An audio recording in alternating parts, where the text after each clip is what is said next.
Hello, everyone. Welcome back to Hot Springs and Hydras.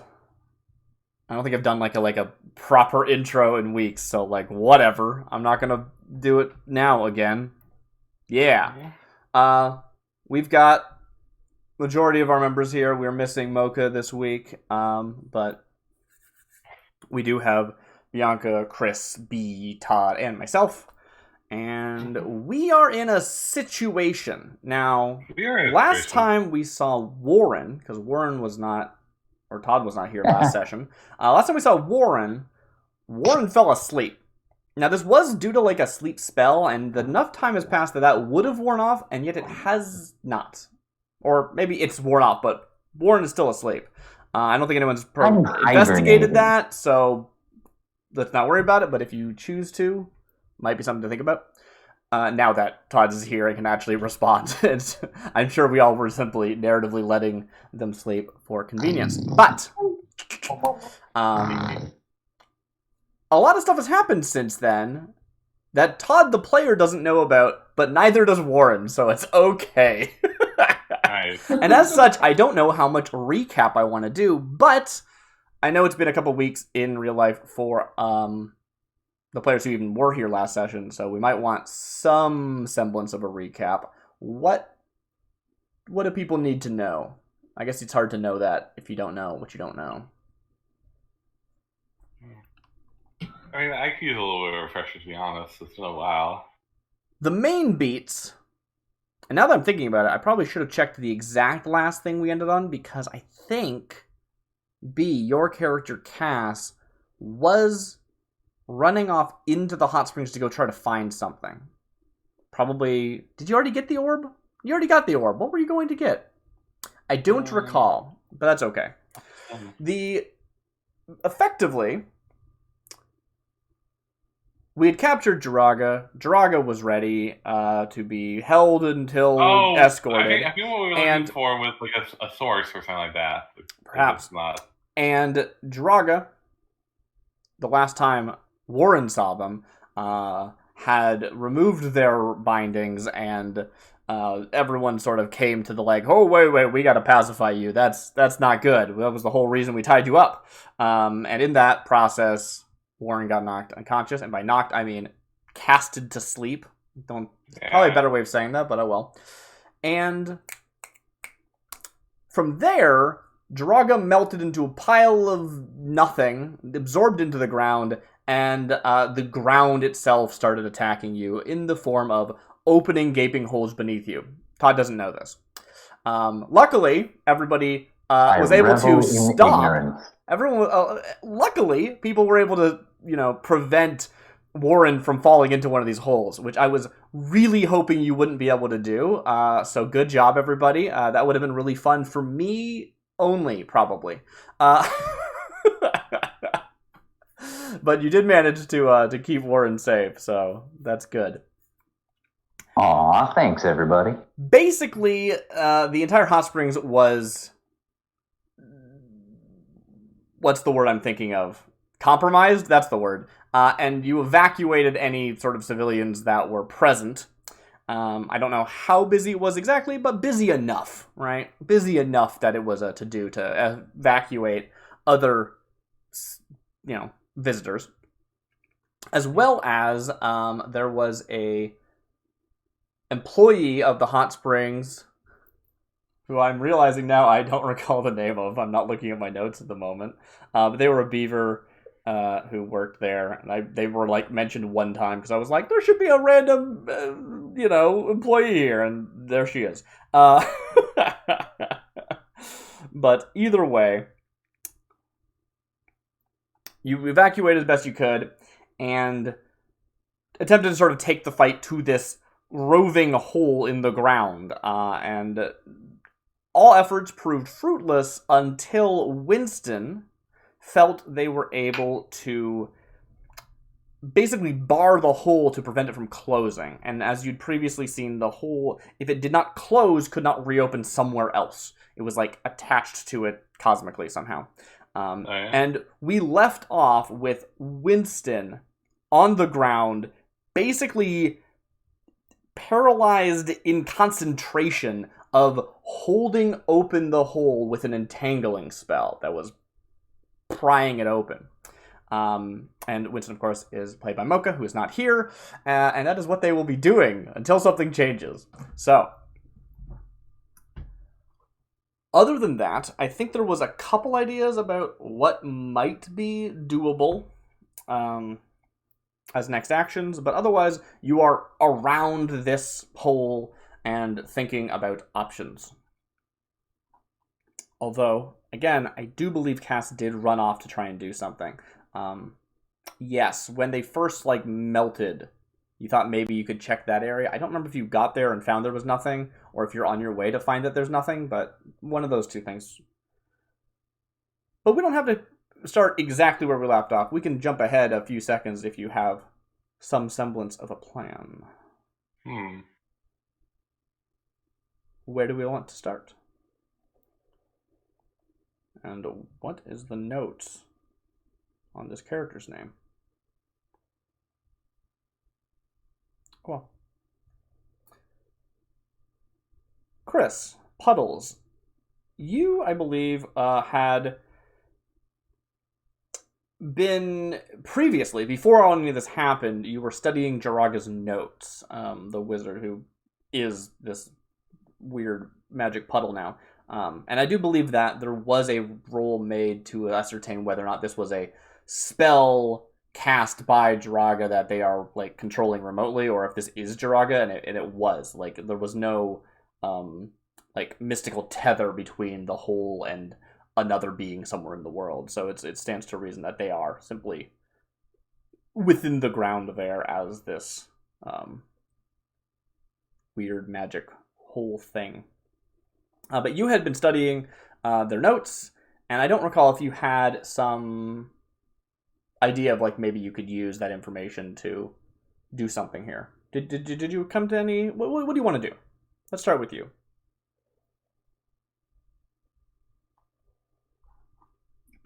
I'm still trying to. I vaguely recall having some inkling of what we could do. That was 4 weeks ago. Yes. Which is to say that I have no inkling as to what we could do at this moment. Okay, well, okay. Fair enough. I can't argue with that, I suppose. Interesting. So last time we were doing this song and dance of we were able to predict where he would attack, and then he'd open up, and then we'd shoot into the hole, but then we realized that wasn't hurting it. Yes. In fact, it seemed like the sort of magical nature of it was growing, it was consuming the perhaps the magic itself, because there was some spells being cast, or perhaps matter that was being absorbed, because I believe arrows was also sort of being registered as increasing its strength.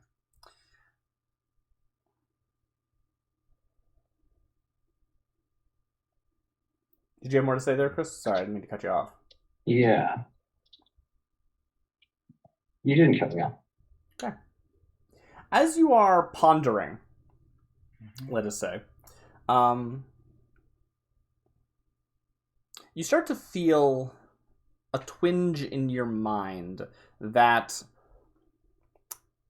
you have recently awoken to psychic powers that you previously had not. And it's not so much that you are hearing something or feeling something directly, but it's more it's like walking by flowers and being oh, I can smell those flowers. There's something around you that you are picking up with your psychic senses that you previously had not, as someone who was not used to that or had not previously had any psychic ability. And you start to feel this tingle that you can't quite describe. That's why the description's bad. And it just it just is. Do you know what I mean? It's hard to put into words. It's just yeah, I hear you. Flowers. I hear you. Mm-hmm. I can hear the mental presence. I can. It's like a sixth sense, right? Yeah, and like normally, like you do have the ability to sort of like intentionally focus on your psychic ability to actually like detect thinking beings and stuff and actually like read minds, but this is just sort of like this ambient hum that you're now noticing in the area that stands out to you as like, It's wait a not minute, my there's soft something snoring? there. Lauren, now you have been dragged somewhere, not that you know this, somewhere relatively safe. As we had mentioned previously, the actual main threat has been not pacified, but has been stalled and like kept in a spot, and the rest of the civilians have been ushered elsewhere. They were being put to work to help like put out some fires, and I'm not exactly sure if they're still working on that, or most of the fire's out, or most of the fire's in a spot where it's going to burn out. But they're basically ushered into a, like, we need to be as safe as we can, and they're not really involved. And you're probably not as far away as they are, but you're somewhere, like, behind the lines of, like, Winston, for example. Sweet. I will lead from the back. Yeah. Okay, well, not lead. But I'll be back here. well, exactly. You are unconscious and do not even know your whereabouts. As Puddles, you notice these psychic feelings. Let's cut over to Warren and what you're feeling. I believe when we last left you, I mentioned you falling unconscious, the world going dark, and then a light in that darkness. You find yourself, not necessarily yourself with a body you can look at in corporeal form, but you find yourself surrounded by darkness. And we're jumping back in time a little bit because this is something that you were experiencing right at the beginning of when you went asleep. And you found yourself in this dark void with a growing sounds of dread. I don't know, how do I put this into words? Magic is weird, but it's not so much that you aren't alone, but there is like that clawing at your mind sounds very similar to the like original monsters that you faced, the like sort of half-dying cauldron of horrors and behind the Hydra from before. These like gurgling, sort of softly screaming noises. And in the darkness, you are feeling them around you. But there is this light within you that feels like it is staving off that force, that is trying to push at your mental walls as you are trapped in sleep. What do you do? I'm going to call out to the good fairy. Mm-hmm. Hello? Are you there? Good fairy? I can keep you safe. This force that has touched your mind, it bears you no... How do I word that? That's the wrong way of saying it. Let me back that up. It means you nothing but harm. I can keep it back. The light within you. My gifts to you. Yes. Please. It is up And to you. I think that might be the very first Choose. time I've ever mentally cast the spell light. Cool. Yeah, 'Cause in that's your part of the, mind, you are Yeah, casting. in the mind state. Even though you're in this mind space. Yeah, the world, this sort of black void starts to illuminate around you. You're not making out any, like, shapes. It sort of goes from a black void to a white void. It's still dark, but, like, Yeah, where it's the just a light little shines, brighter. it is just like, well, it's light, but there's not, like, stuff. You're not trapped Yeah. in, like, an attic full of things. Although maybe that would have been cooler and I should have done that, but you didn't. But as the light pushes back the darkness, you can feel the sort of scraping psychic noise against your mind being subdued minorly. It is still present, it is still there, but it is not as forceful against you. Good fairy, I have a really stupid idea. But I'm supposed to be good for you, yeah? and be good to others. So what I was thinking is, maybe we find that thing and kick its ass.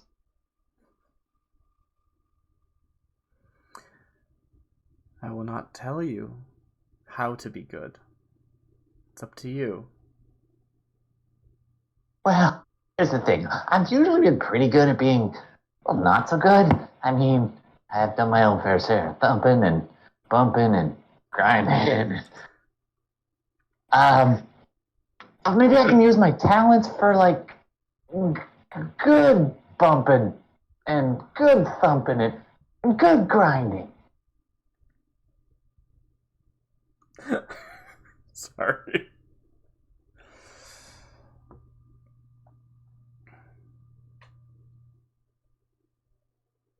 I'm gonna take that as a yes. So I'm gonna look around and try, or listen and feel and run towards the bat. Sure. And I'm gonna bring I've got my little, my lucky rabbit's paw is gonna be the light thing I cast light on. Yeah. And I'm just gonna use my best intuition and pick a direction in the dreamscape. Yeah. And just run at that clawing, scraping sound. Without the holding the world, light ahead. without the world around you being like physical, right? This sort of mental space, it's less of I'm going to run towards this, manifestation of this nightmare, and more you are pushing your mind back out against these forces that are clawing at you, and you feel your mind touching theirs, and they're clawing against you. They were doing that anyway, but pushing back and touching, you feel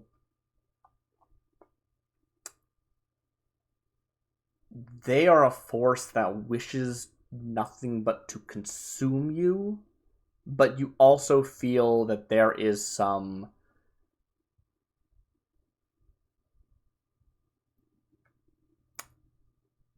there is still like personhood to it. Like, it is this absolutely driven to do nothing but act on instinct, and yet there is something behind that. I don't know how to put that into words any better than that, but you touch this mentally, and you find yourself at the point of, I can push this back and crush it, or I can try to understand it. I'm gonna call out to the rat that was him before he went all puddly. Mm-hmm. Listen up, rat boy. I have bashed a bunch of rodents in their heads in my time. You're just one of many. You don't have to be. This is your chance.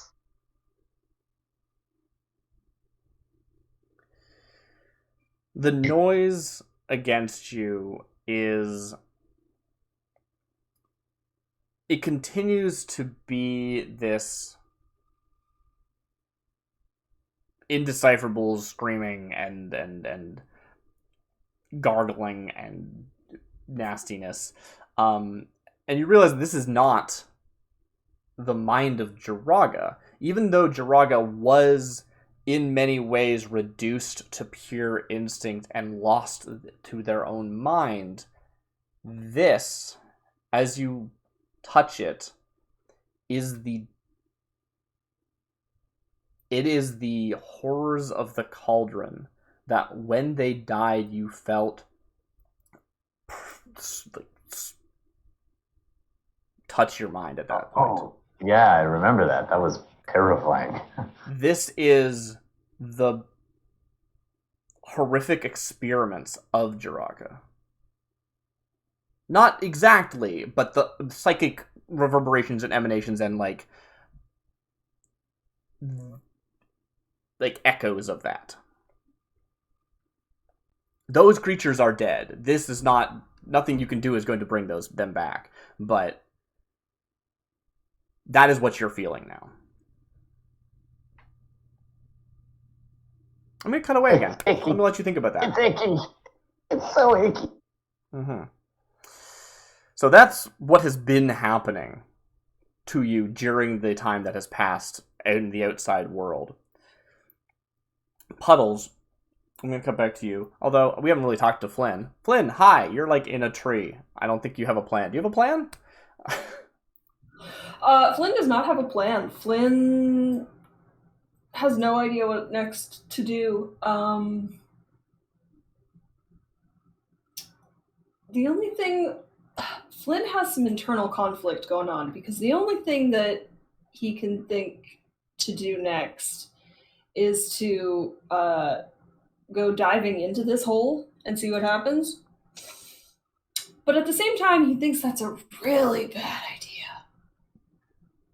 That is a fair Oh yeah, that was my plan too. consideration. Nothing else seems to be working. He's thinking maybe going to the heart of the problem. You know, and you've tried everything else. Well, there's the two of you are there.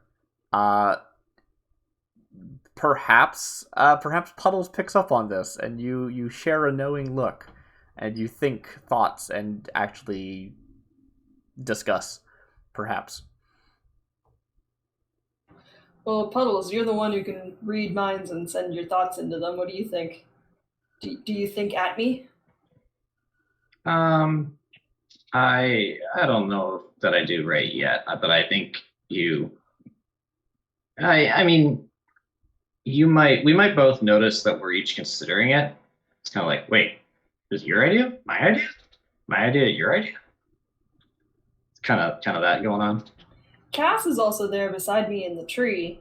Yeah, let's say Cass is there. Are you okay with that, Cass? Yeah, okay. I know you were at one point. What I was doing. I think the last beat was you leaving, but like you were there previously. We can just have that. Yeah, be we where you are. can retcon that. Yeah. Or not retcon, depending on what's true.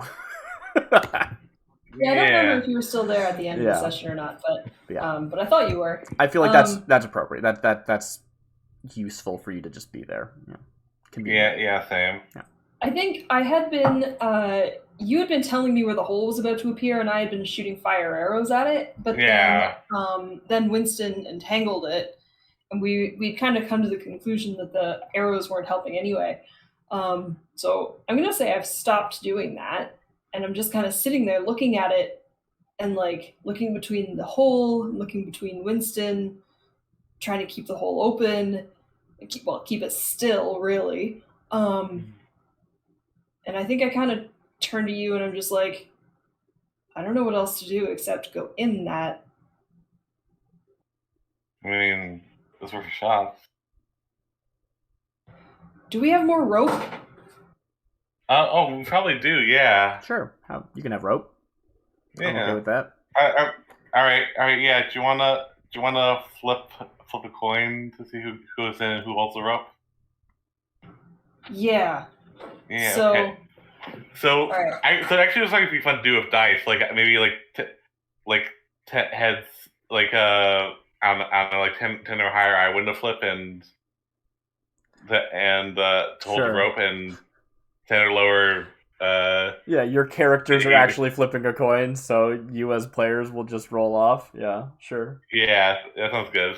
Sounds good. So what do I just roll a d20? Yeah, I'll just roll a d20, and 10 or higher, I hold the rope.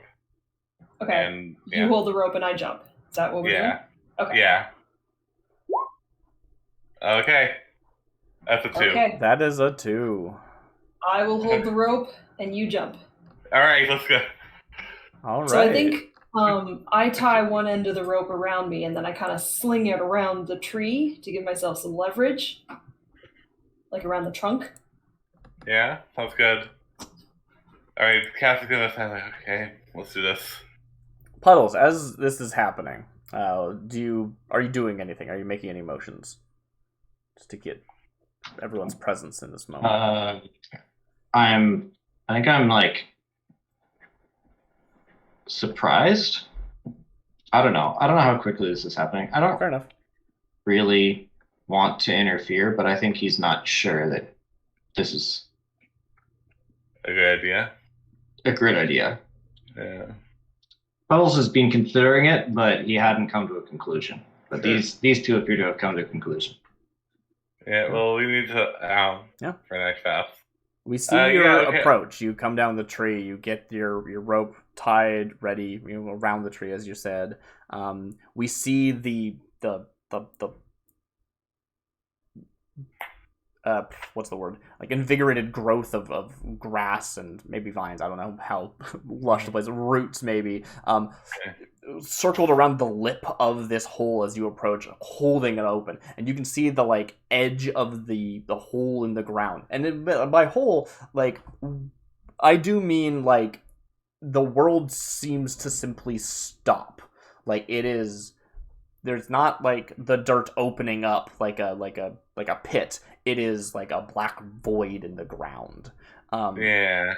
But these vines are like curled around the edge of it, and they are holding it open, and we can see them straining, and we can see the ring of this hole also vibrating or fluctuating as it tries to strain against it to close back up, and is unable to do so. Mm-hmm. All right, Cass, you're approaching. Is that right? Yeah, I turn and ask, are you ready? Everything ready?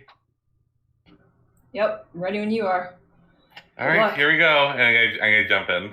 As you approach the hole, yeah, I think I want you to make a perception check, just like see what you see, because it just like disappears into darkness, kind of like unnaturally fast, right? So I'm curious, like what you can make out in the moment. I don't think you're like stopping and investigating or anything. It's just like quickly, do you see anything? You got an 18. If you had advantage, you would have a natural 20, but you did not. And yeah, like you look in, and it does seem to be that there is nothing there. It's not that it is like a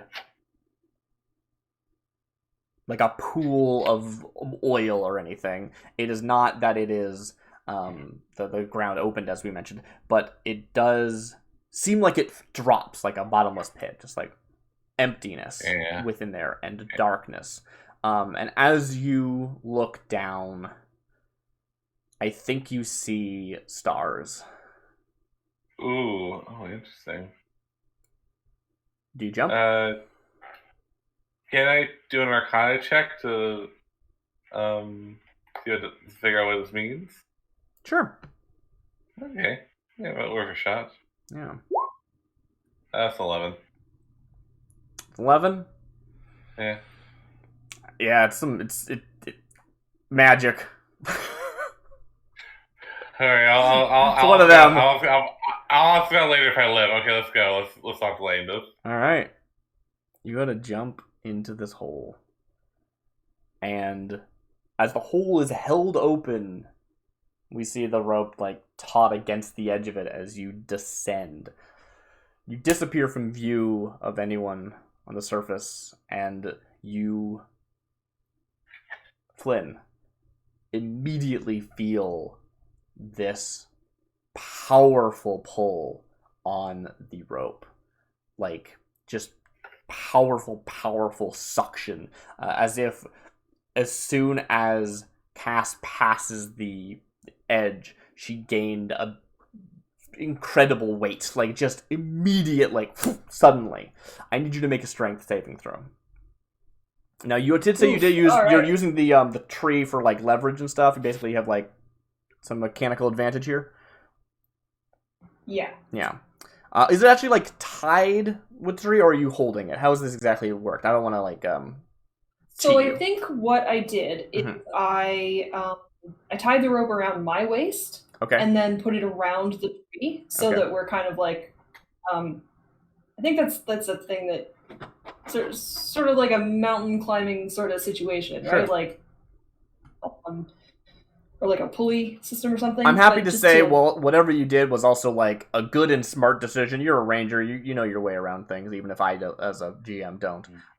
I mean, I think from my limited knowledge of things with It ropes. seems that right, this is and if it's not what right, you you do. did the right thing. Yeah, okay. That's what I'm saying. Okay. Yeah. Yeah. I'm not gonna, yeah. You did right. Yeah.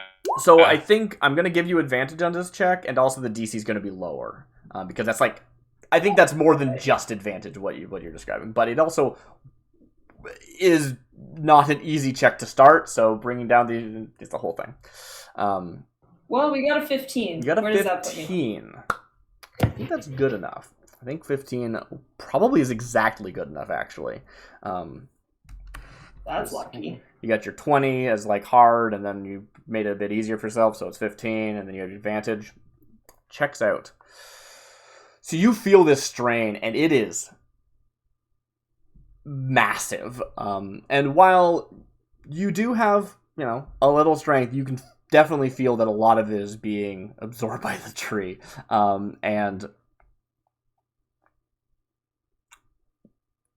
you don't know how long you're going to be able to keep this up. You can hear the roots of the tree straining. Jeez. Ooh. But it's holding for now. Cass. I think. Oh, please. Oh. Yeah, what Please am I finish. feeling? Oh, never mind. Did you have? I was just going to say, I think I call out to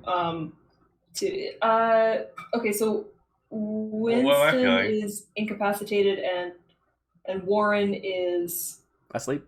incapacitated. So it's just Puddles, right? Just Yeah. you and I Puddles. think I just call out to Puddles, like, Puddles, I think I might need your help here.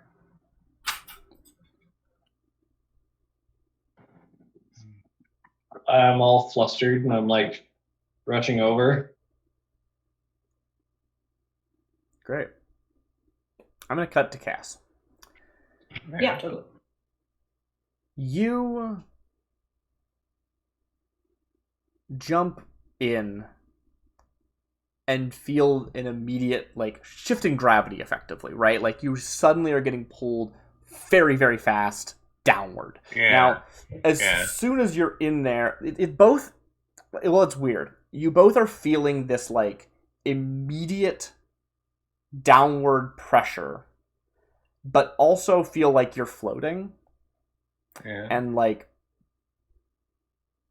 there is just darkness around. Now, you were seeing those, like, stars as you looked in originally, and as you look around, it's more like motes floating around you than actual, like, stars off in the distance in every direction.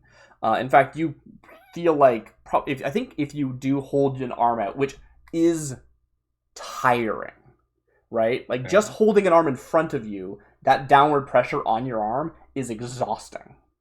Does that make sense? Yeah. Yeah. Yeah. But as you hold it out, you immediately see it, like, disappear into darkness, right? Like, past these sort of floating motes of light. Okay. And so it doesn't seem like you're, like, in a, like, a dark bag or anything. You're not touching anything. And if you look up, which, again, just that act is exhausting. Yeah. I think you're finding that it depends on how far the rope is, really. Like, but it's not that you are, like, suddenly fell 1,000 feet or anything. It's you both feel this, like, weird weightlessness and immediate downward pressure at the same time. And looking up, you don't actually seem to have gone far. You're not, like, under the world a million miles. Does that make sense? Yeah, I guess so, yeah. It makes sense in the, like, there's a weird thing happening that doesn't make sense, not in a, I don't understand what the words you're saying. That's what I want, because it doesn't really make sense in the moment to you as Cass, but as long as you understand what I'm describing. I know what you're describing, yeah. Great. And you are simply there. There is this powerful pressure on you. You feel like maybe you could pass out at any moment, even. Like, it is. Oh. Yeah, like, if you imagine standing is tiring, it's that. Like, yeah. Wait, so I guess, man, I'm still, like, falling. I just feeling the pressure on me, right? Or am I, You feel like you're falling, Yeah. But you don't seem to be moving. Okay, like if I and I look up, it doesn't look like I Yes, feel like I the don't feel like I just hole in the perpetual flame. ceiling is not getting further away from you, but you feel like you were falling. Alright, I'm gonna feel out for anything. I know it's like super painful, but I'm gonna try and feel out for anything that's solid. Well, as your hands move in front of you, they do just disappear into darkness. You don't feel anything immediately, but there are these like floating white motes of light around you, which you previously described as looking like stars. Yeah. When you saw them from the surface. Can I grab one, or are they too far away? No, they're not too far away. Your arms go past them before they like. Basically, they are the edge of the darkness, and when your arms go past them, they disappear into darkness. So they're actually pretty close to you. And yeah, if you reach out and you, I guess, like put a hand around one, and feel it. Yeah. What does it feel like? As your hand closes around the light, you see it like not go out, but like it is like light, right? That is within your hand, right? So like if you've ever, held your thumbs over a flashlight or something, like you're getting that like light coming through your skin kind of look. They don't feel like anything. They're just like a completely ephemeral, no matter feeling to them. It's just light coming from a point in space as far as you can tell. That said, maybe you can interact with it some way, but simply touching it is not doing anything that you can tell. At least not just holding your hand around it. Is there like some kind of Can I? This is weird. I need you to make me a Constitution saving throw. All right, I can do that at least. No, I can't. I mean, I can roll the dice that my Constitution is very bad. Okay, DC's 10. Oh, there you go. Rolled a 15. Yep. So you're still conscious. Okay, good. I'm gonna call out. I think. Okay. I'm gonna call out. I think. See if like anything responds. Flynn and Like, Puddles, hello. you do hear Cass's voice.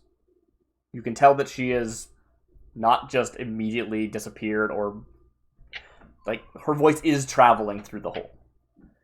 Well, that's a relief. So what do you say? Sorry. Hello. If it go hello.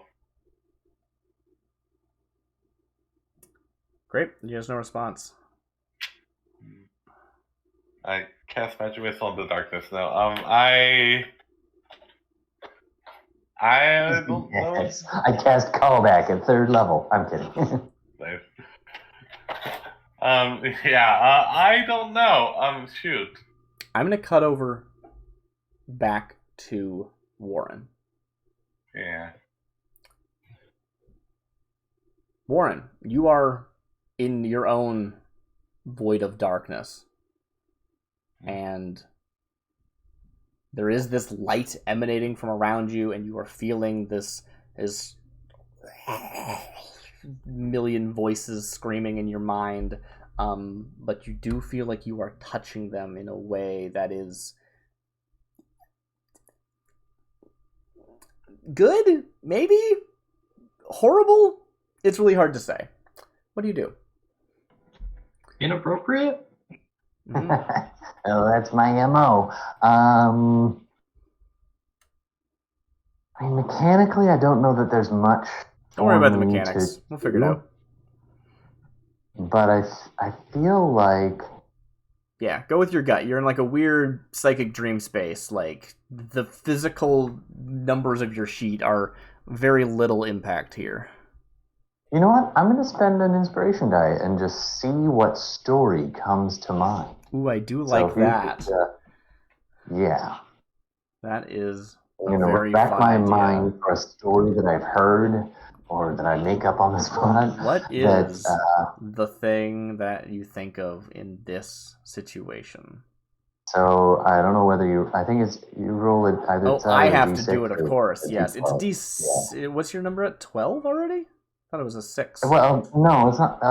It's a bit weird. Spirit tells you roll a D12 to tell which one it is, or no, you were saying it goes up as you level, but that'll be Yeah. a while. So we've just been rolling a D6, and I think it's a caps out D6, yeah. So I'm going to roll you a D6. You got a 3. If you want to be fun, you could roll a D12, and we'll just see what happens. Ooh, maybe I should actually. You know what? I'm gonna scrap my D6 and roll a D12 because you are in a weird space. That's fun. You got a 12.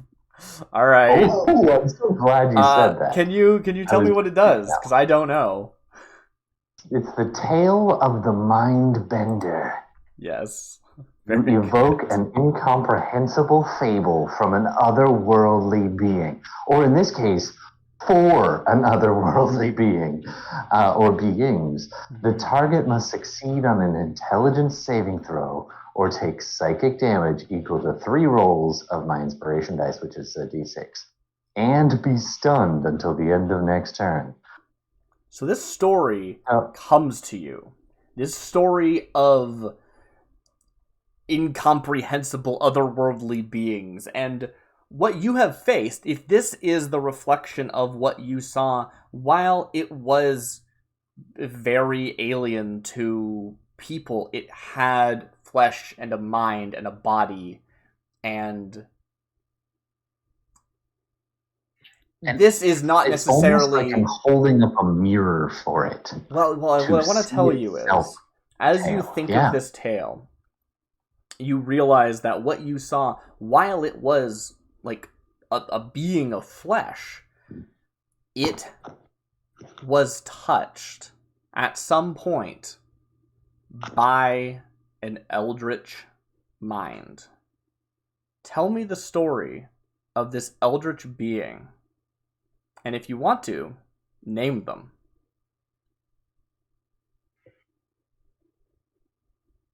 Because even though what you're touching right now is simply a reflection of it, simply a memory of the horrors of the experiments, you know in your heart that what happened to them because of the influence of the being from the story. This is why it came to you. This is a story. Have you ever heard the legend of Echo? Echo was alone. Oh, hold on one sec. Sorry. My kids are calling. Bad timing? Yeah. Bad timing. I'm okay with that. We can cut back again. That was beautiful. I love that just happened. All right. Excellent. I'm writing down Echo.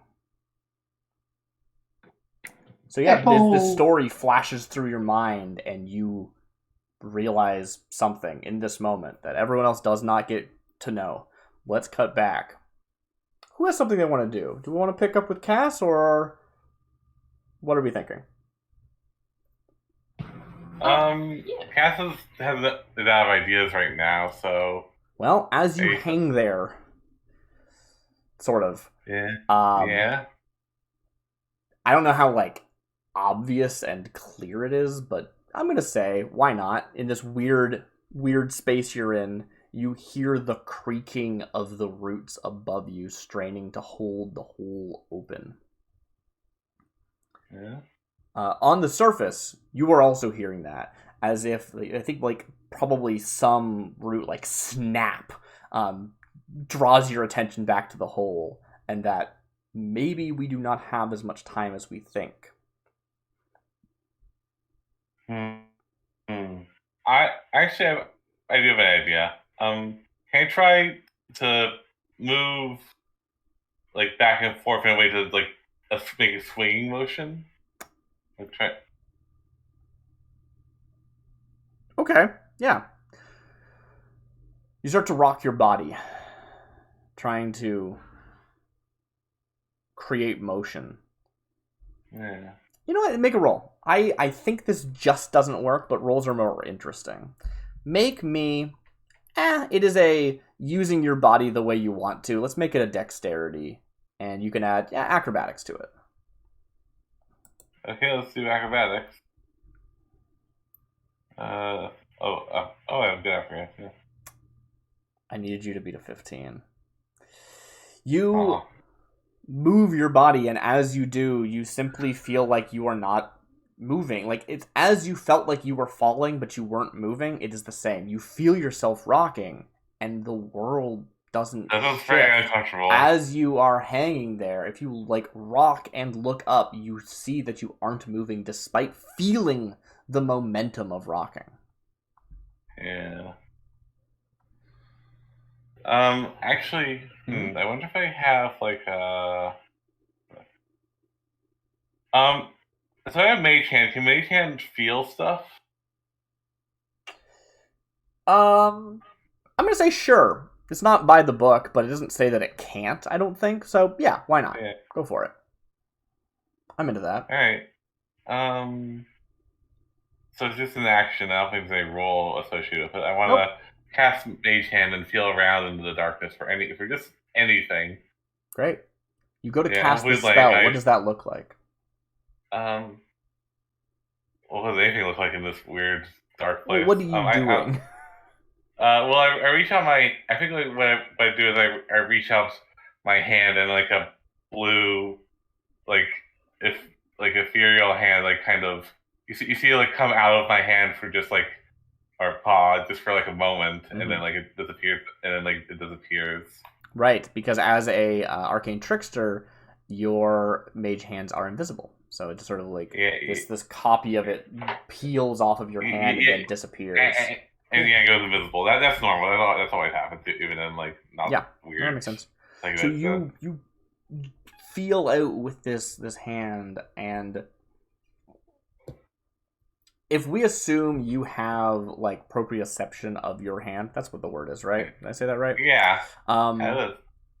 You push the hand forward, and you don't like after a certain point. Let's say like I don't know, 6-7 feet from you, you try to push it forward, and you don't feel it moving.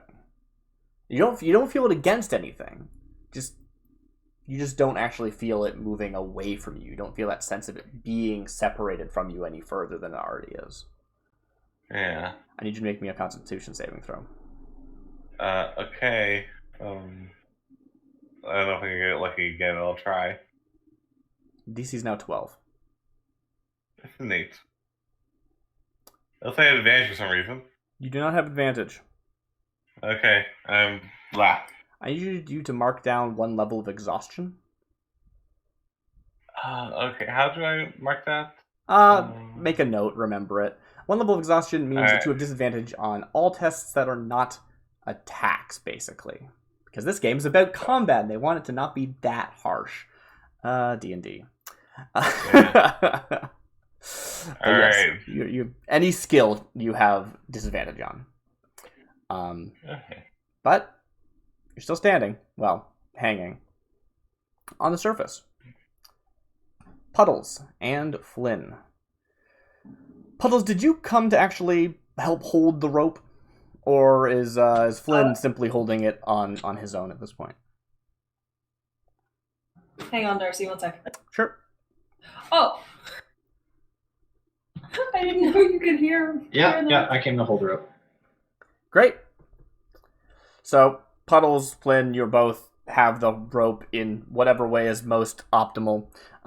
You hear the tree groaning behind you, and you hear the entangling vines of Winston straining and starting to snap.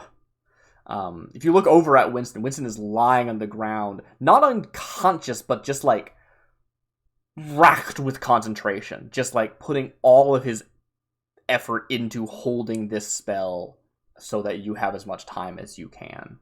But you can tell the vines are snapping. And just make it a bit more, what's the word? Just to feel a bit realer. Oh, I don't have my you know what? We'll use it like this. That'll be fine. I'm gonna drop a nice what do you call it? Blades in the Dark style clock on the board. And we can update this You have 4 beats before that will break. And a beat is whenever I feel like. Before the rope will break? No, not the rope. This is the entangling spell failing to maintain its ability to bar the hole. Just to make it feel a bit more like, hey, this timer has started. This clock has begun.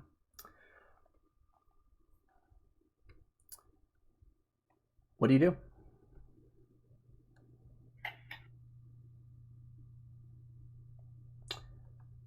Perhaps Cass.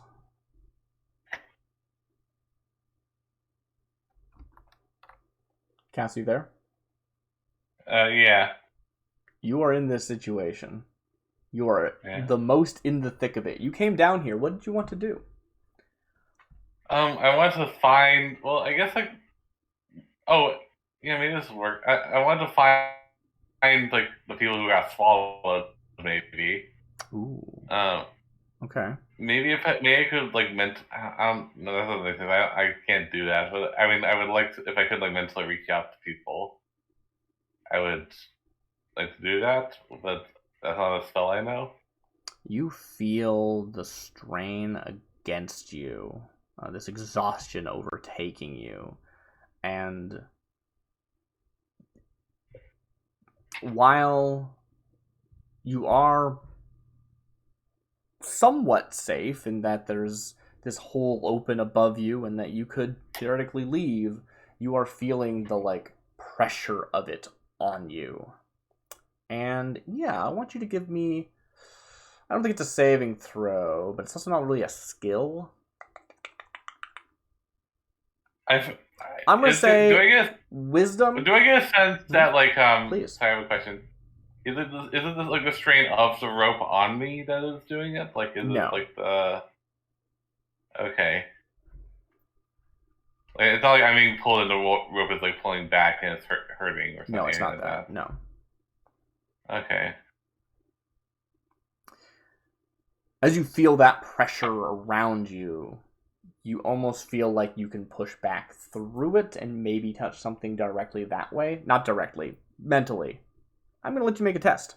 So wisdom, I'm going to say you can take your normal wisdom score and you can add, you know what, just roll a flat wisdom.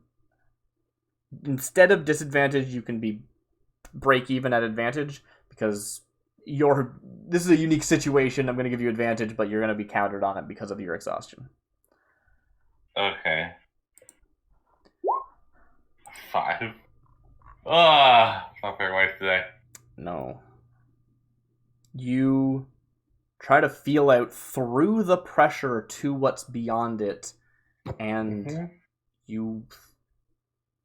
it's simply nothing. It's like you were at the end of the world, and there is nothing there, except for this pressure around you, and that you could at any moment dissolve into dust and become one with the universe. Maybe I'll find something out if I become one with the universe. Perhaps. I have a thing that I can do. Please. I would like to do. I would like to listen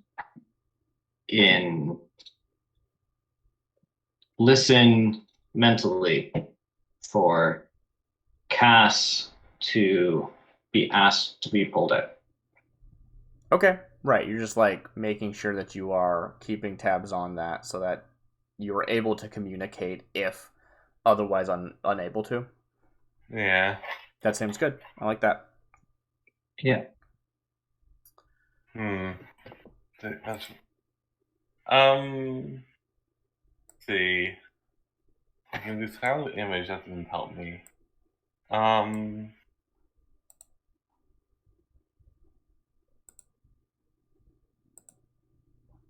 If I shoot out a ray of frost, is there any light associated with that spell?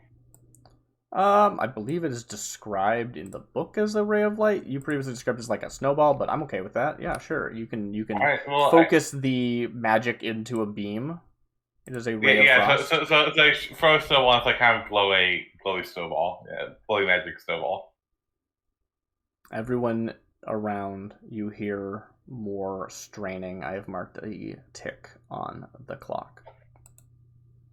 Does anything come of it? Yes, let's actually see that. So once again, as the beam pierces past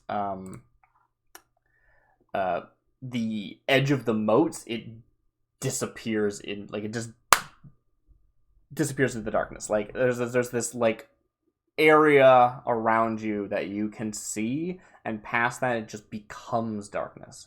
Despite the fact that this is like a magical light, it just vanishes. Yeah.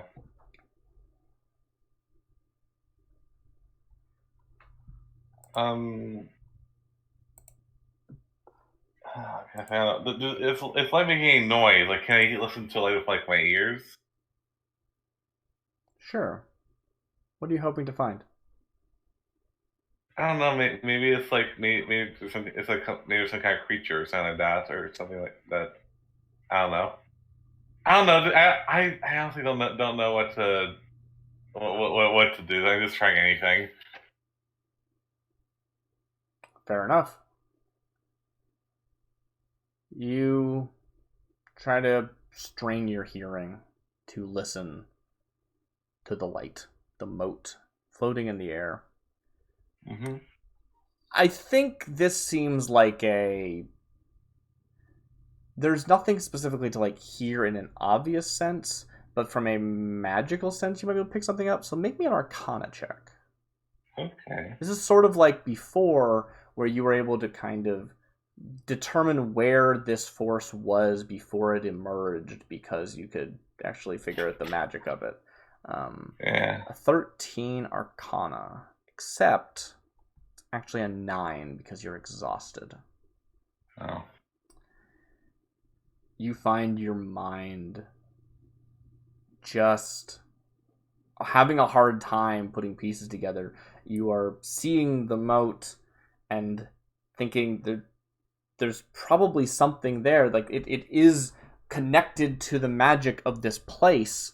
Perhaps this is the like entry point into unwinding this whole thing, and you just can't like Can you try again? make the leaps in logic. I need you to make me a Constitution saving throw.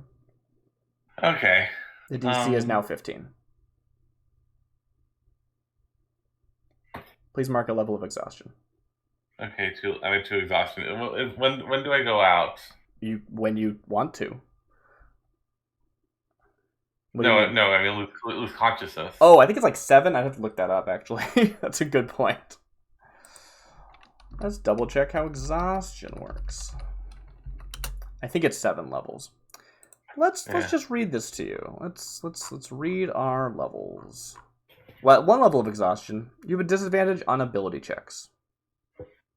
Well, apologies. At level 2, your speed is halved.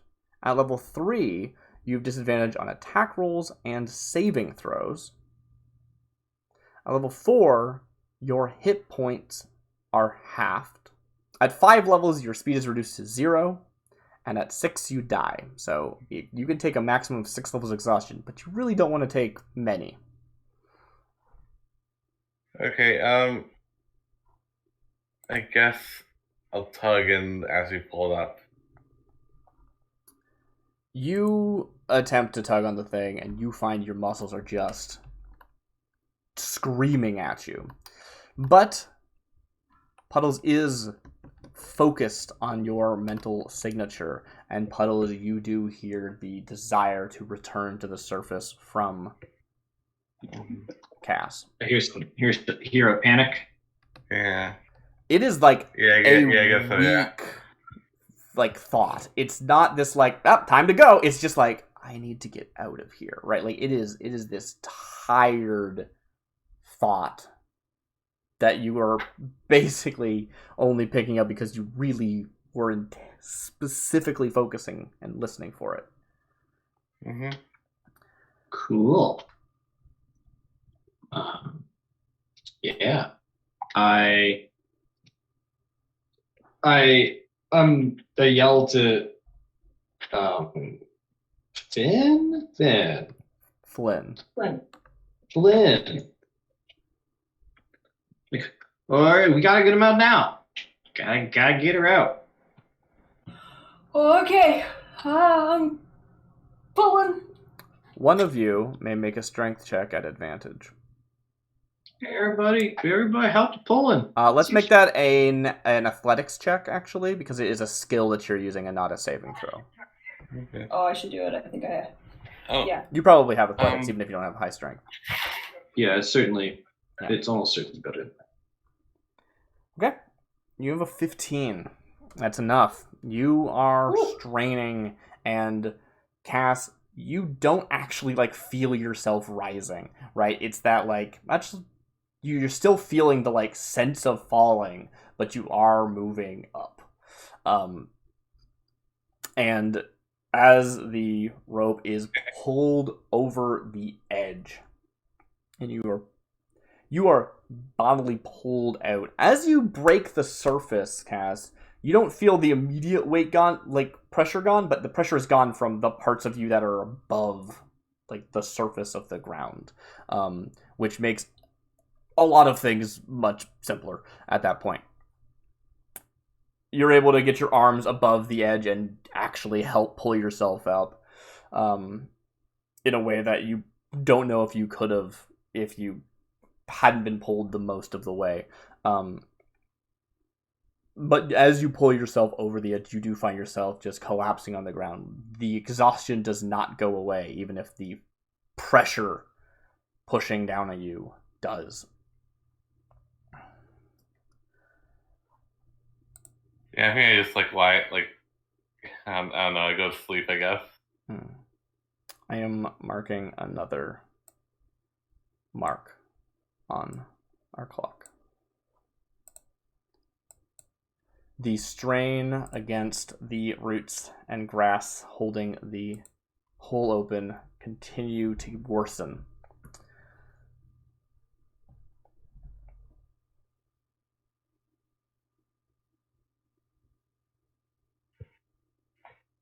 What does anyone do? Actually, Todd, are you available? Yes, I am. Okay, let's actually cut back to you. I think that seems like a good time to do that. Yeah. Sure. So, you are in this mindscape of being unconscious magically, and feeling out at this psychic emanations, the story of the eldritch being Echo comes to your mind, and you, with no doubt in your heart, feel that that is a true story about a true otherworldly being that somehow has its influence involved in what is happening here. What do you do? Well, you see, this light, because it is surrounded by dark, and the dark is nothing without it. Just like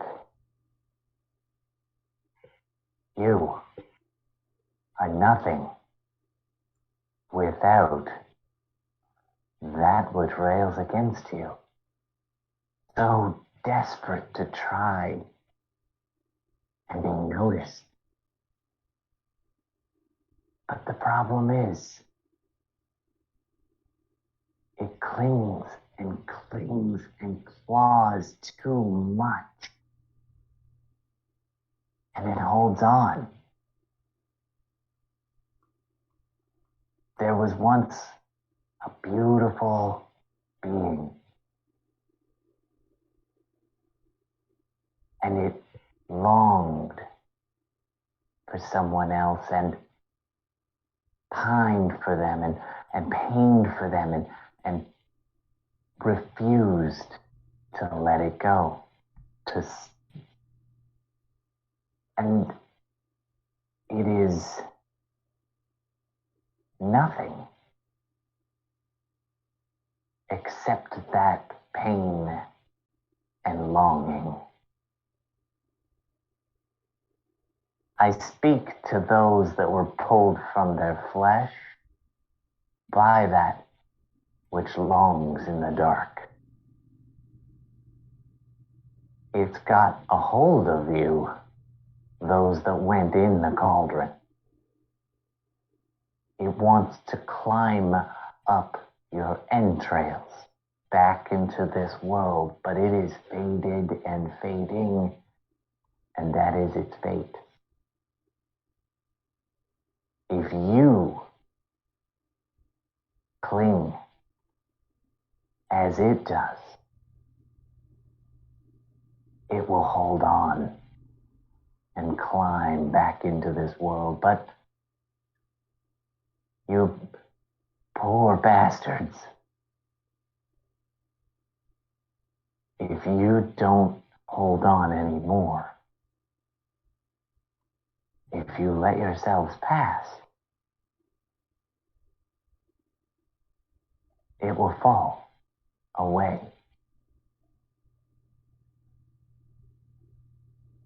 Let go and fade and fade and fade. Warren. So I wasn't sure the effect of the D12 thing, but did it take an intelligence saving throw and take psychic damage? I believe you basically like recall a story and then you get to use it, and I thought maybe you could use the story in other ways because of the narrative importance of what's going on here, and I really like what you've done here. Are you proficient in persuasion? I assume you are. I'm not proficient. I'm proficient in deception. Interesting. I have a pretty good persuasion. Are you proficient in Arcana? I am not. Okay, I was going to let you add proficiency to bonus or I make them up. each time you were proficient in those two stats. Two skills. All right, straight roll then. So straight charisma is what I'd like from you. All right, I need you to roll it. Add 4. It's a +4. +4? All right. The charisma is +4. I am half proficient as a bard. Ooh, yes, thank you for that. You know what? Let's have your half proficiency twice because of that. That sounds good to me. That seems like the correct thing to do here. So instead of +2 twice, you're getting +1 twice. So basically proficient. All right, awesome. I rolled horribly. And I'm going to, even though as a GM I should really specify this stuff before ranking rolls, I'm going to give you advantage because I just doubt. I was going to say, if it doesn't go well, I was going to silvery barbs myself. I guess I can't do that. Nah, but I think that you deserve the advantage. You roll a 13 with +6 for a 19. It would have been very beautiful if it hit 20, but it did not. But a 15 will be enough. Sometimes it does not go, but that's okay. No, it's definitely enough. It's just a 20 would have been cooler. You speak out into your mind this way, and the pained noises of these echo layered on top of itself, repeated. It's not that it starts to fade away or anything. You hear the voices like stop, like they are going.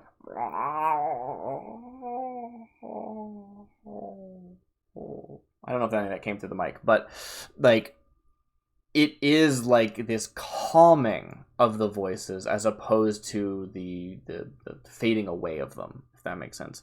And over a few seconds, like not dramatic. We think of seconds as being pretty short, but as the time passes, it does take a moment. It eventually comes down to this hum in your mind. A pleasant hum, but a hum, And not a silence. I'm like standing in this non-place. My rabbit ears are like doing the twitch around, listening and looking, and like eyebrows raised, waiting to see if any of that worked.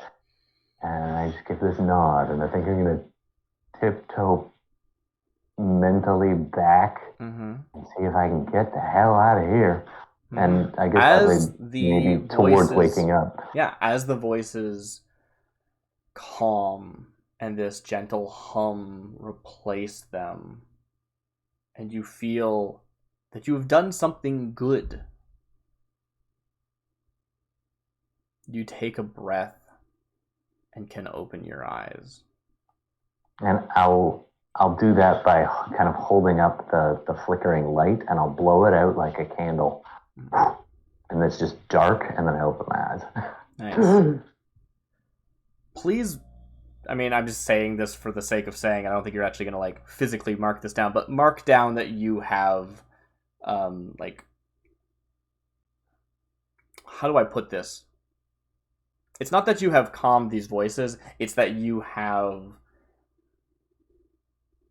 touched this, like, force that Echo has also touched, right? You have identified Echo's involvement, and something metaphysical is going on because of that. All right. Yeah, I wish I could have thought of a better way of saying that, but I didn't, so never mind. That happens, and you feel very good about yourself. All good job. I earlier had one bad mark, and I feel like I kind of undid a little bit of that bad mark and came away with some intel. That's great.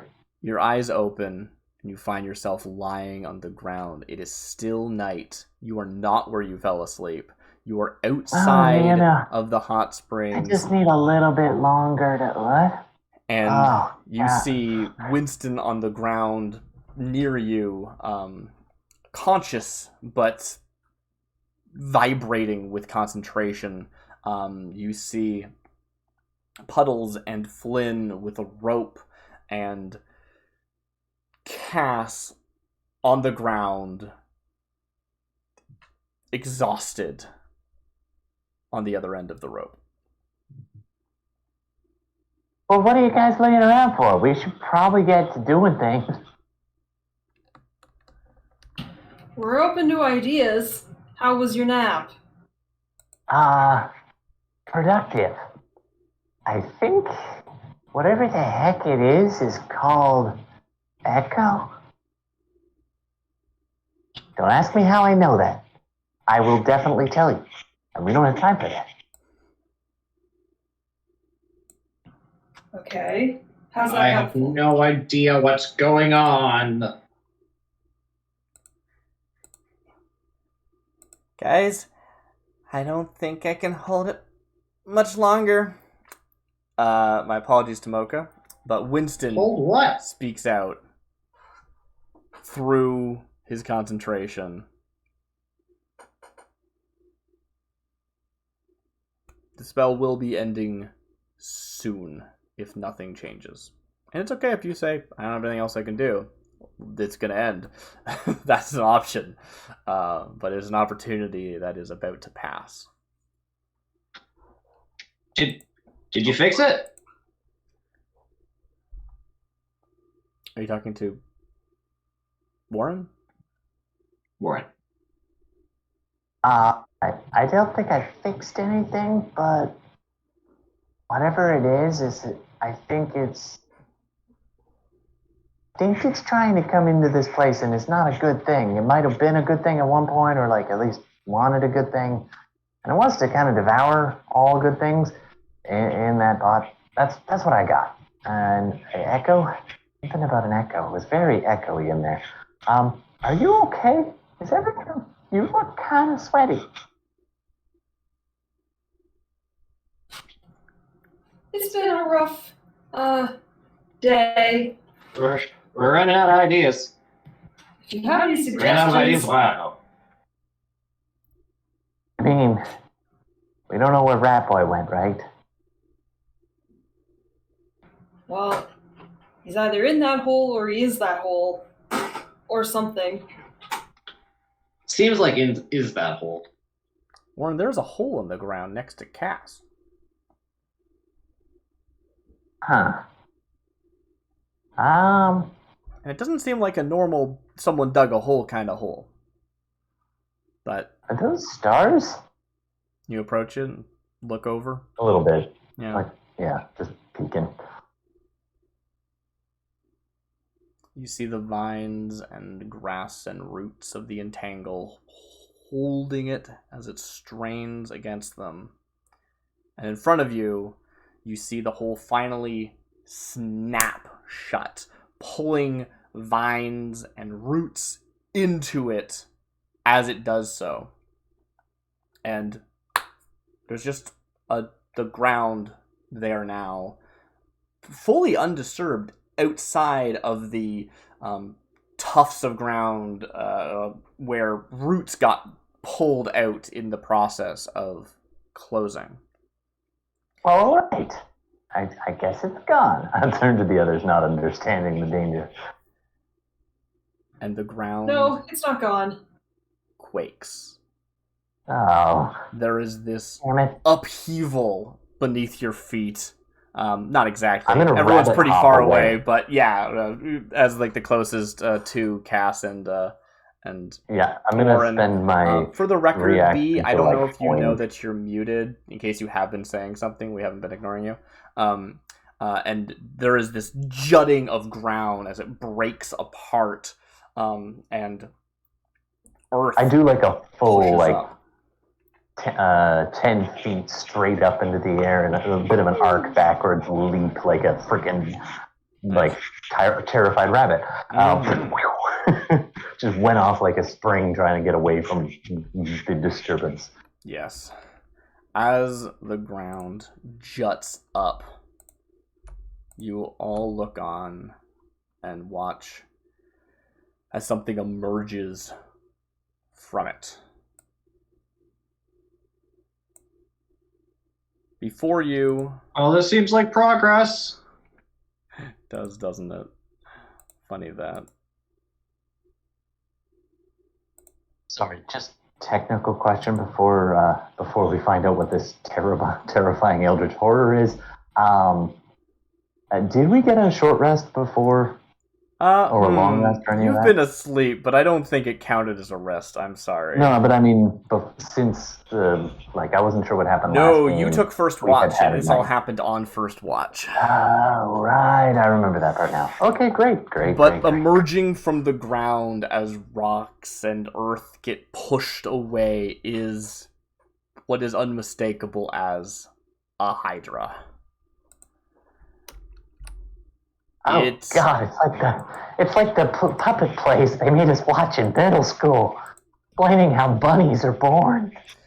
There's a large, bulbous body with clawed feet. There is 4 necks emerging from it. One of rock and fire, one of ice, one of vines, and one of simply darkness that it takes your eyes a moment to be able to notice. You see, specifically you, Cass, will notice first the dancing motes of light within. And it bellows into the night. What do you do? Warren, you said this thing just wants to devour? Yup. I bellow back at it. I vote we attack.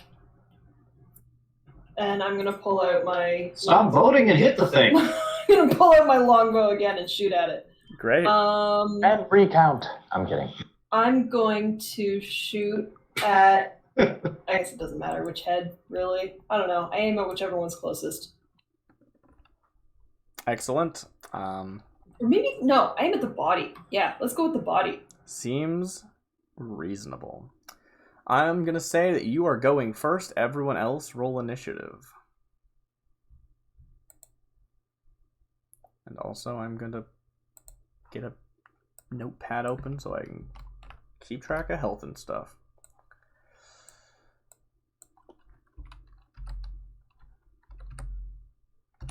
So, initiatives for everyone else, but for Flynn, you can simply make me an attack roll.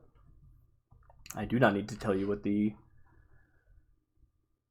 DC for that is. That's not how that works. You've rolled a 21. Your shot immediately snapping into action, pulling an arrow and firing. Your shot runs true and plants square in the bulbous body of this Hydra. Please roll that damage. 11 points. Ooh. A very good start indeed. That's a nice number. I like double-digit numbers. Mm-hmm. Eh. Very good. And I also need to be tracking my initiative. Very good. Puddles, you have a 17. Cass, you have a 21. I guess I should be rolling for Warren, if I think about it. And as you look over at Winston... yeah, that seems appropriate. I just got a nat 1 on your initiative there, Warren. Ouch. Oh, yeah. That's my luck all over. And as you look over at Winston, you see they have basically jolted backwards as their spell was forcibly ended and are facing magical backlash from it and seem to have been actually knocked unconscious and not simply locked in paralysis concentration anymore. And our good friend, we don't need to roll. Flynn, you are simply going to have one higher than Cass because you went first. As your arrow flies through, I need to know where everyone sort of envisions themselves being for this. I'm not going to use an actual map, but general range bands. What are we talking about? Now, I haven't actually also properly described how massive this thing is. Probably the body itself rises a good 10 to 15 feet from the ground, and then these necks extend further from there. And the body itself would be about the same in width as it is in height. Flynn, All right, you fired an arrow. We know you were back with that tree, so even though as the body emerged, it is much closer than the original hole was. It seems to be larger than where it came from. You are a considerable distance away. You have the ability to continue to back up, so I can sort of get a decent idea about where you probably are standing. Whereas Cass, I feel like you were relatively close when this started, but you also were muted for a bit, so I'm not sure if you were saying something that got missed. No, yeah, I'm sorry. Yeah, sorry. I just like got really tired. It's fine. What? It's fine. Yeah. Oh, that's on the wrong layer. There we go. I'm just asking generally, like, do you think that it is appropriate for Cass to have still been kind of like getting up from exhaustion and being kind of right in front of this thing? Yeah, I think so, yeah. Great. A big flaming maw whips down and attempts to bite into you. I'm going to be making an attack roll. Mm-hmm. It's not doing well. I'm going to say that misses. I don't know what your AC is, so maybe it didn't, but I don't feel like telling you exactly what its bonus is right now, so I'm going to say it misses. AC is 14. 14? Yeah, it definitely misses. You are able to scramble backwards as this fiery maw attached to the stony neck smashes into the ground next to you, desperately just simply trying to bite into where you were. Fire burns, lights up on the grass around you as it does so. Not to the point where you are now on fire or anything, but it does burst into flame. This is not, just for show, let's say. Cass, What do you do? It's your turn. I guess I run away. Great. You start to hustle back to probably where we're Flynn and Puddles are pretty close to each other, so in that direction, presumably. You have time to turn and ready some other sort of action, or you could simply continue trying to run. You do still feel the exhaustion in your bones, but the adrenaline of a fight does kick in, and you feel like, your arrows or spells could probably still fly true in this moment of desperation. Okay.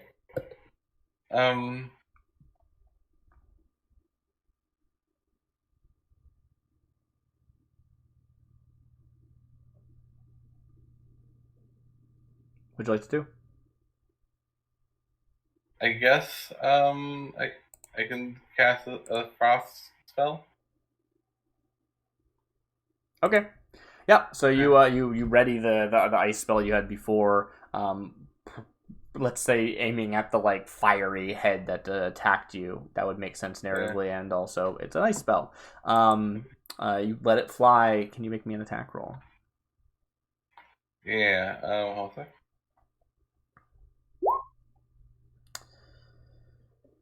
13. Let's say that strikes into the fiery head of the fire head. That was badly worded. And it recoils as the ice clashes with its nature. Make me damage 8. Thank you kindly. Mark that down. Am I still exhausted? You are. Oh, you are definitely. But it doesn't affect your attack rolls. It only affects your skill checks. Okay. Although it does make you slower, but you definitely had the ability to back up because you're a rogue and you can dash and all that good stuff. Yeah. -8 puts us at... Okay, great. There we go. The Hydra starts to clamber forward. Yes, it attacked. It is going to continue to act on between each of your turns. And I think probably all of you seem to be generally in the same area, unless Warren, you are somewhere else. Did you end up in sort of the same direction? Or are you closer to Winston? Where are you thinking that you are? Me? Warren. I think I'm probably pretty much similar to the rest because I had been talking to them and I walked forward and then I leapt back. I think we see the head. Sorry? I just want to interject for a quick second before we get too deep into combat. Yes. Have we forgotten about Aldrin? Again? Somebody wake up Aldrin. Where did they go? Flynn. Didn't we go back to the capital or whatever? As the tension ratchets up to an actual thing that you can fight, while this may not, in a certain ways, this feels less scary than it was before because you have a obviouser path to victory. It is the, okay, we're switching into fight mode, and you look around and notice Aldrin is not there, and you suddenly wonder when the last time you saw him was. Yeah, it's been a while. Thinking on it, in the split seconds that you have, you realize you haven't seen him since the initial evacuation from the hot springs occurred. In that chaos, you lost track of him and have not seen him since. Did you plan this? I thought you just forgot about him. I actually didn't forget about Aldrin. Amazingly.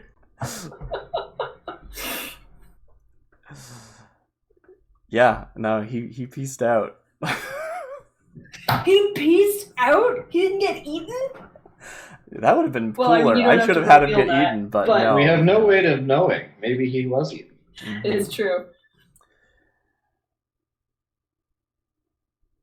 As it stomps forward, I'm going to say, Puddles, you are in a position where the ice head lowers itself forward and sprays a cone of ice among Actually, you're all kind of together. Yeah, I'm gonna hit all of you. What is this thing's initiative? Like, I had a pretty good roll. It is going between each of your initiatives.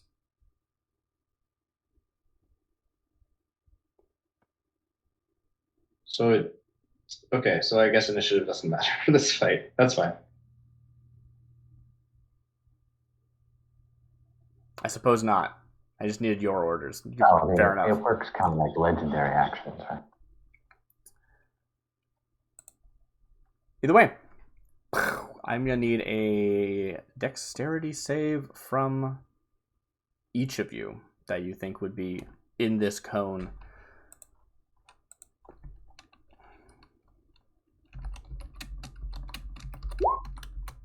Okay. Got a good save from Cass. Got a bad save from Puddles. That feels appropriate. 3. You are the primary focus of the cone. Do you mind rolling for me there, Darcy? Of course, I will do that. I rolled a 5 for And you. know what? I will use my, as a reaction, I will add a d4 to that. It's a hairfolk ability. Okay, Your dex D4. save. Okay, I've rolled a total of an 8 for you. What's your dexterity modifier? Or It's a plus 5. plus 5? And do you have the like? Do you have No, like that's my proficiency? save modifier. Yeah, I wasn't sure. Okay. Yeah. So so- that puts you at a clean. Is that a 13? 13. And Flynn is at a 12. Flynn and Puddles.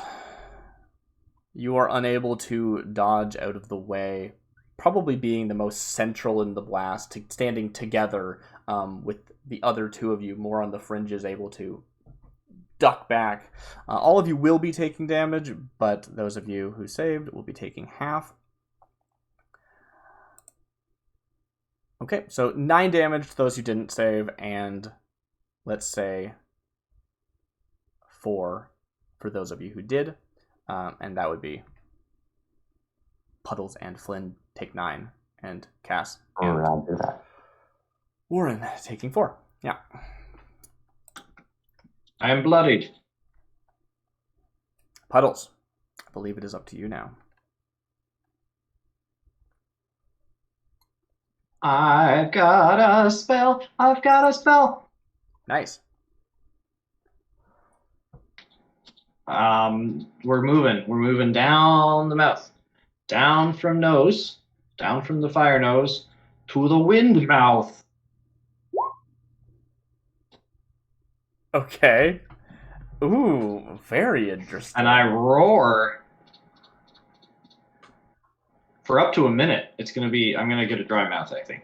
But very cool. It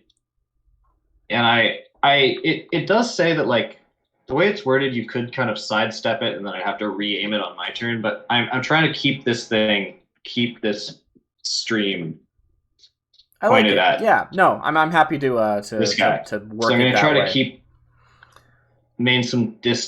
use this to maintain some distance between this Hydra and the us as much as I can. No, that's really. awesome. I love that. It Yeah. goes up to 60 feet technically. So for those listening, Puddles casts Gust of Wind. This howling wind emanating from, I guess, literally your mouth as you howl out this wind. And it is, it's going to the blast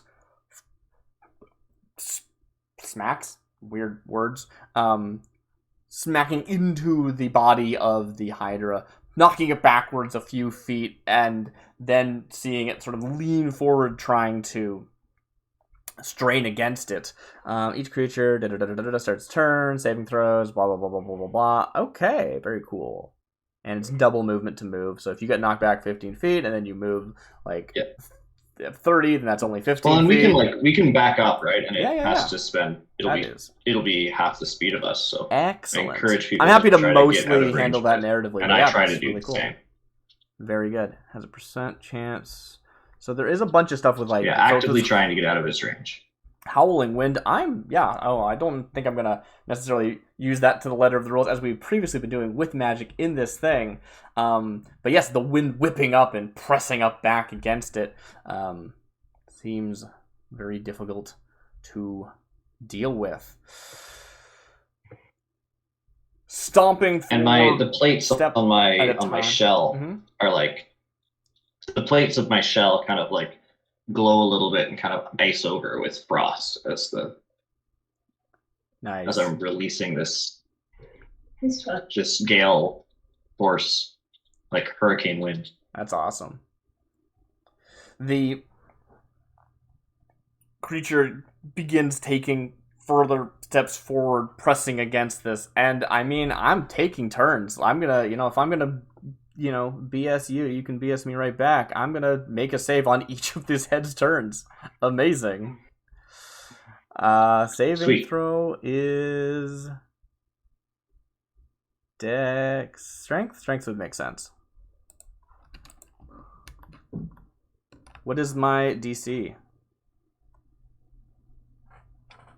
13. Okay, I will beat that and not get pushed backwards. Slowly pushing forward, not fully closing the gap, but taking step and step. This vine-like head attempts to lash out forward as far as they can, but they, it's not moving, but it is acting against this force. They are not having difficulty straining against the wind as they go, and cannot get a full attack and chomping claws down on you, but thin vines are able to whip out through, cutting through the wind. It is going to be a weaker attack than usual, but they will strike at, I'm going to say, Flynn. I would like to make an attack against you. Wow, I got a 5 on that. That's before modifiers, but still, unless your AC is quite low, that will be also missing. The wind holding back the beast is doing something, and the vines that do manage to strike through the wind are not able to make purchase as they're blown around like a wibbly wobbly inflatable tube man.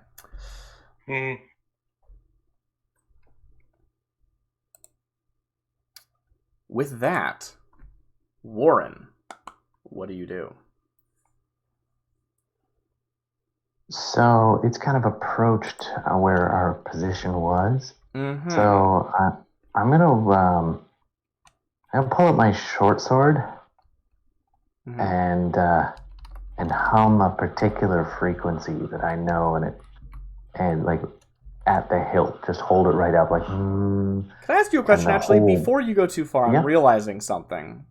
Previously, What is that? you were able to attune to this eldritch thing and acquire a story. How long do you have to use that story? Oh, right. I think I would allow you to try to, even though it is largely a part of that, you might be able to affect it. I retain it in mind until I bestow it, or until I finish a short or long rest. Okay, so that story is still bright in your mind. You might be able to do something with that. All right. You know what? Yeah. I'm going to. Smoke it be gum. I'm going to shout out. I still have the sword in my hand. I'm ready to go. But I'm going to be backpedaling away from this thing a little bit. Not provoking, but, trying to keep a bit of distance if I can. And I'm gonna speak to this thing in its own language.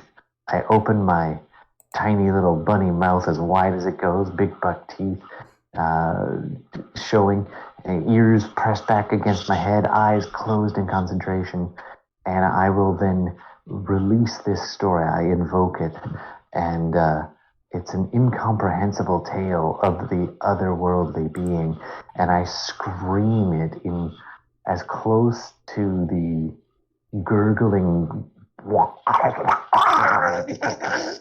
like 1,000 times volume there. Nice, yeah, and everyone around, like Cass and Flynn and Puddles, you hear this, and it is impeccable.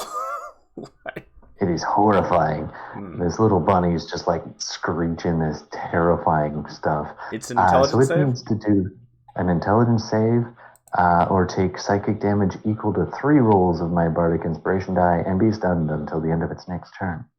Great. What's the DC? DC. Hold on. I got that somewhere. DC 14. It fails. The words, while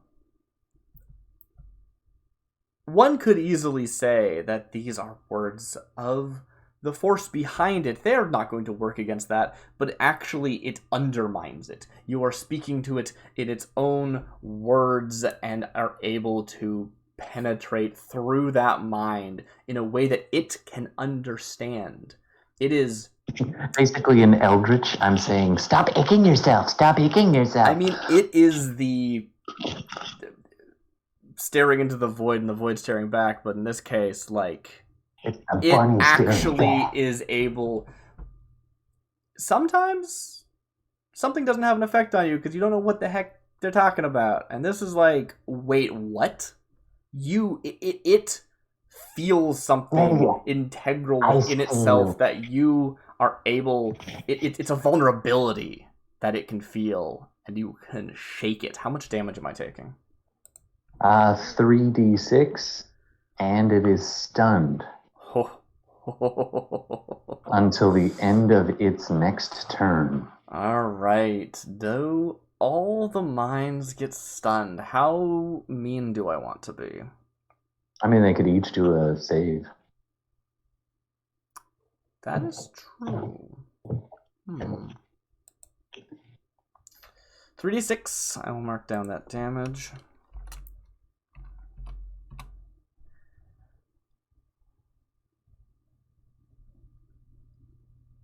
As your words lace through it, and you can tell all of its attention is on you, and you know that it has felt the pain of this, like something within it is being undone, but it does not appear to have been stunned by it.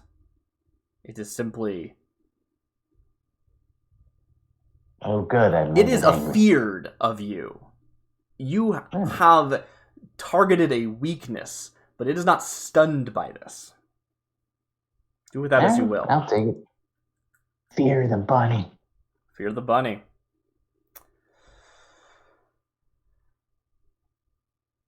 It continues to try with more intention than previously.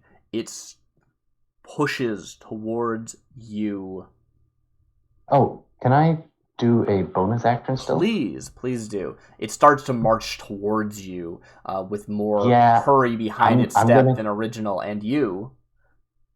I'm going to cast bonus action, because that wasn't a casting, that's an ability, so I can still cast.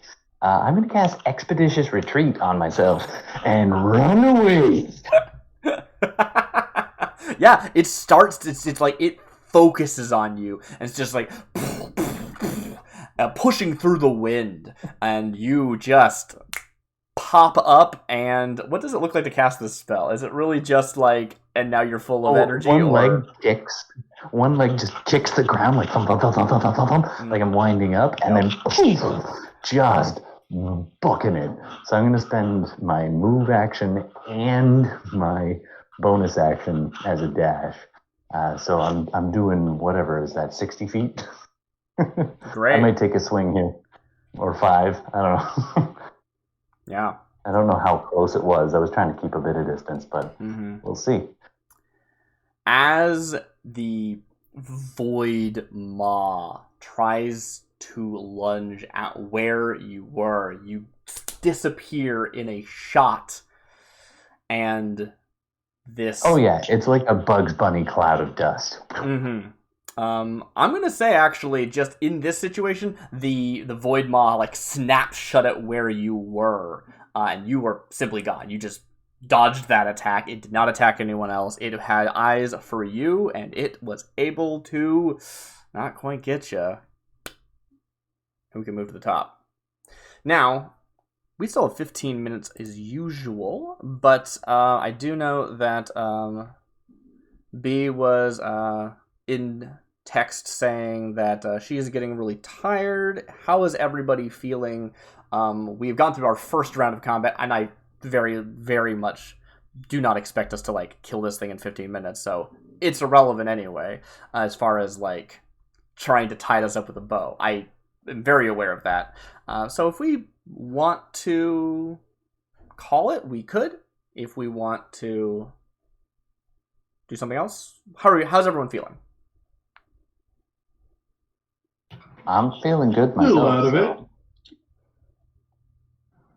I'd be okay to keep going, but if I think it might be better to stop either way, just because possibly next session that we're available, Mocha might be back, so she could play. Ooh, yeah, we could have Winston wake up and join in the fracas.